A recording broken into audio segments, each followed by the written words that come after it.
बात करते हैं नूह से। बड़ी जानकारी निकल के सामने आ रही है। नूह में आज निकाली जाएगी ब्रजमंडल यात्रा। ब्रजमंडल यात्रा को लेकर शासन प्रशासन अलर्ट है। इंटरनेट सेवाएं बंद कर दी गई हैं। पुलिस फोर्स तैनात है। सीसीटीवी और ड्रोन के जरिए निगरानी की जा रही है। फरीदाबाद में भी सुरक्षा के कड़े इंतजाम किए गए हैं। नूह में पिछले साल यात्रा के दौरान भड़की थी हिंसा, जिसके चलते सुरक्षा के पुख्ता इंतजाम किए गए हैं। आपको बता दें, नूह में आज ब्रजमंडल यात्रा निकाली जाएगी, जिसको लेकर ड्रोन कैमरे से भी नजर रखी जाएगी। इंटरनेट बंद कर दिया गया है। आपको बता दें, हरियाणा के नूह पिछले साल हुई हिंसा के बाद आज फिर पांडवकालीन शिव मंदिरों में ब्रजमंडल यात्रा निकाली जा रही है। और आपको बता दें, इसके चलते इंटरनेट सेवाएं बंद कर दी गई हैं और साथ ही साथ शासन प्रशासन अलर्ट मोड पर है।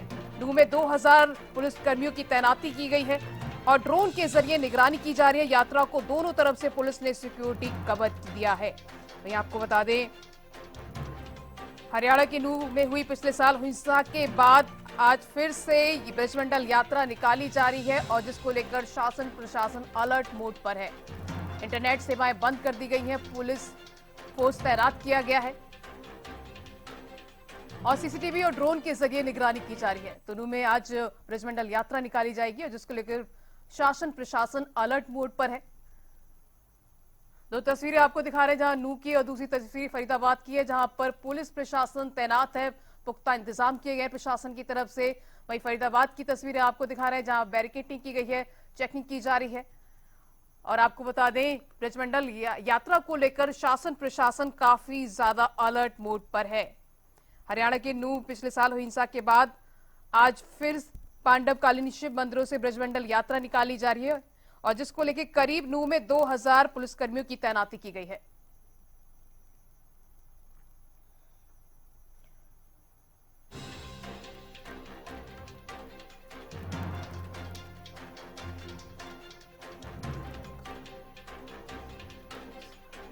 ज्यादा जानकारी के लिए हमारे संवाददाता नूह से यूनुस अलवी जुड़ चुके हैं। यूनुस, क्या ताजा जानकारी है अभी?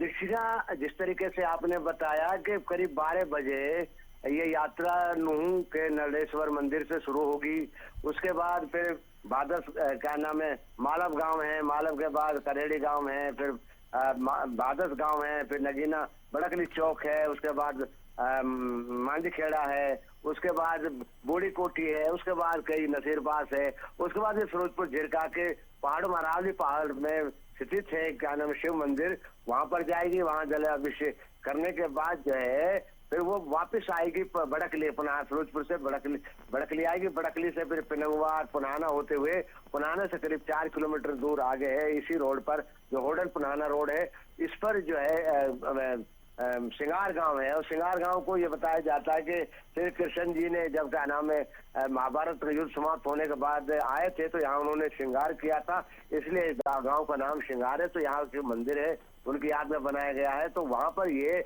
जो पूजा अर्चना की जाएगी, जो जल अभिषेक किया जाएगा। लेकिन दीक्षिका, इस दौरान जो है चाहे नूह से फिरोजपुर झिरका और फिरोजपुर झिरका से बड़कली और पुनाना जितने भी नाके हैं सबको सील कर दिया गया है। एक एक पुलिस कर्मी वहां पर बैठा दिया गए हैं कि जिससे कोई वाहन चालक अचानक वहां से न आ सके। इसके अलावा जो गुड़गांवा या होडल की तरफ से या राजस्थान की तरफ से जो वाहन आ रहे हैं, जो या यात्रा में शामिल होने आ रहे हैं, सबकी चेकिंग की जा रही है, बैरिकेडिंग लगा दी गई है। ये माना जाए कि चाहे ड्रोन से क्या नाम है निगरानी की जा रही हो, चाहे सीसीटीवी कैमरों से निगरानी की जा रही हो, या गुप्तचर पुलिस ने जो है गुप्तचर छोड़े हुए हैं, सीआईडी है, उनके माध्यम से जो है उनसे निगरानी की जा रही है। और मुखबरों के माध्यम से भी जो है कहीं किसी गांव में कोई ऐसी कोई योजना ना बना रही जा रही हो जहाँ पथराव कर दिया जाए कोई, तो पुलिस जो अपने मुखबरों से भी जानकारी की। मतलब कुल मिला के देखिएगा ये है कि इस यात्रा को याददाश्त बनाने के लिए और भय रहित और शांतिपूर्ण करने के लिए प्रशासन पूरी तरह जुटा हुआ है। इसके अलावा मुस्लिम कई संगठन है, करीब जो है 20 के आसपास जो संगठन है जो नूह से फिरोजपुर झिरका और बड़कली से पुनाना तक बीच में जो यात्रा आएगी उनका फूल मालाओं से और उनका स्वागत करेंगे। तो ये पूरी एक किस्म से एक देखा जाए तो जो गत वर्ष की जो पिछली जो यात्रा थी इसे अलग होगी, क्योंकि ये बड़े खुशनुमा मिजाज में होगी दोनों तरफ से, क्योंकि धार्मिक लोग हैं। कल भी जो है ऑल इंडिया इमाम ऑर्गेनाइजेशन के चीफ हैं मौलाना डॉक्टर उमेर इलियासी, वो कल आए थे। उन्होंने हिंदू समाज के संतों से और मंदिर के कमेटी के उनसे और मुस्लिम समाज के प्रमुख लोगों से बातचीत करी और उन्होंने कहा कि जो पिछले साल जो है मेवात के ऊपर एक धब्बा लगा था उसको मोहब्बत से मिटाया जाए, प्यार बरसाया जाए। ये लगे कि जो मेवात की पुरानी संस्कृति है, परंपरा है, भाईचारा है, वो दुनिया को देखने को मिले।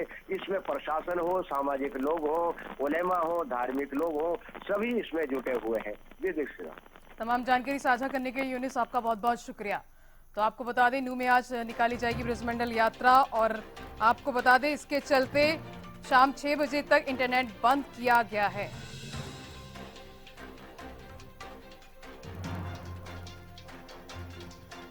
तो ज्यादा जानकारी के लिए हमारे साथ पॉलिटिकल एडिटर अमित तिवारी जुड़ चुके हैं फोन लाइन पे। अमित जी, ये इंटरनेट सेवाएं बंद कर दी गई हैं, सीसीटीवी और ड्रोन के जरिए निगरानी की जा रही है। निश्चित रूप से देखिए दीक्षा, सबसे अहम बात है कि पिछली साल जब 31 जुलाई 2023 को इस प्रकार की यात्रा जो ब्रजमंडल यात्रा निकली थी उस समय हिंसा हुई थी और 7 लोगों की मौत हुई थी। इस मामले में 61 के करीब जो है FIR दर्ज हुई और 450 जो है आरोपी बनाए गए। तो पिछले बार का जो अनुभव था उससे सबक लेते हुए इस बार एहतियातन मजबूत कदम उठाए गए प्रशासन की ओर से। अरावली की पहाड़ियों की जो है वो ड्रोन से निगरानी रखी जा रही है और साथ साथ पूरी यात्रा में देखिए पहले से ही बाजार बंद करवा दिए गए ताकि कोई भी हिंसा की आशंका ना रहे और उसको कोई खलल ना पड़े यात्रा में। इसके लिए एहतियातन मजबूत कदम उठाए गए हैं और खास बात है कि अब जो यात्रा शुरू हुई है उसमें मुस्लिम समुदाय ने भी यात्रा का स्वागत किया है। तो एक तरह से संदेश देने की कोशिश की गई है कि पूरा सौहार्दपूर्ण माहौल है और यात्रा जो है वो सुखद तरीके से निकलेगी और बिना किसी हिंसा के। तो ऐसे ही कदम जो प्रशासन ने भी उठाए हैं और मुस्लिम समाज के लोग भी आगे आए हैं। तो निश्चित रूप से जो सालों की परंपरा है वो निभाई जाएगी और 80 किलोमीटर की लंबी जो ये यात्रा है वो देखिए उसको लेकर प्रशासन चाक चौबंद है, लोग भी पूरे उत्साहित हैं और मुस्लिम समाज भी इस बार सौहार्दपूर्ण माहौल बनाने की कोशिश में जुटा हुआ है। जी, तमाम जानकारी साझा करने के लिए अमित आपका बहुत बहुत शुक्रिया। तो आपको बता दें नूह में आज ब्रजमंडल यात्रा निकाली जाएगी और इसको लेकर शासन प्रशासन अलर्ट मोड पर है। सुरक्षा के पूरा पुख्ता इंतजाम किए गए हैं, इंटरनेट सेवाएं बंद किए गए हैं, पुलिस फोर्स तैनात की गई है।